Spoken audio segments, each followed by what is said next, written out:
Hello everyone, welcome to the future.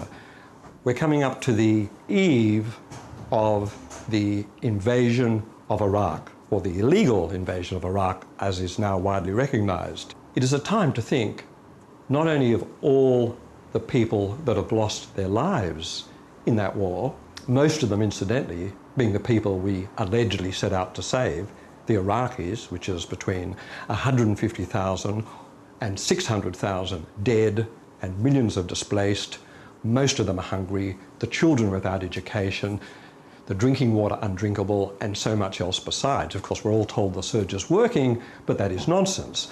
But it's also an interesting anniversary in the sense that it's also time to reflect on the pitiable role of mass media in telling the truth about that war. What actually happened was that they were all engulfed with a kind of war fever, a sort of exaggerated sense of patriotism and gullibility. And a lot of the media today, I think, are acknowledging this. Even some of the major newspapers are saying openly that they had the wool pulled over their eyes and such a thing would never happen again. Well, do you believe that? A small video clip appeared on YouTube and it showed a Marine, a US Marine, among mates I think, chucking a puppy, squealing over a cliff.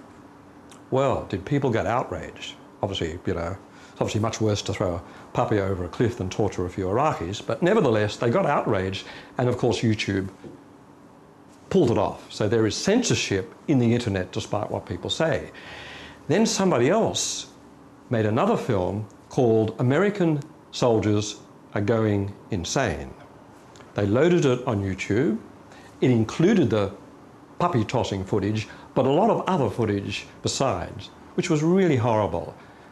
You saw lots of US soldiers taunting Iraqi children, really viciously taunting them and humiliating them. You saw US Marines tossing grenades out the window of their car into the sheep herds of shepherders, just for fun. Again, it was pulled off YouTube and the chase goes on. Now, all I want to say about that is that all the images were true, nothing was falsified. The story of the attempted censorship of it is interesting in itself, but has not been reported in any of the mainstream media. In other words, this backstory about what is really going on in Iraq has not yet figured in the mainstream media. So I guess the point of my message today is that do not think that by absorbing conventional media sources, you are being educated about the world. You are seeing a specific mainstream image.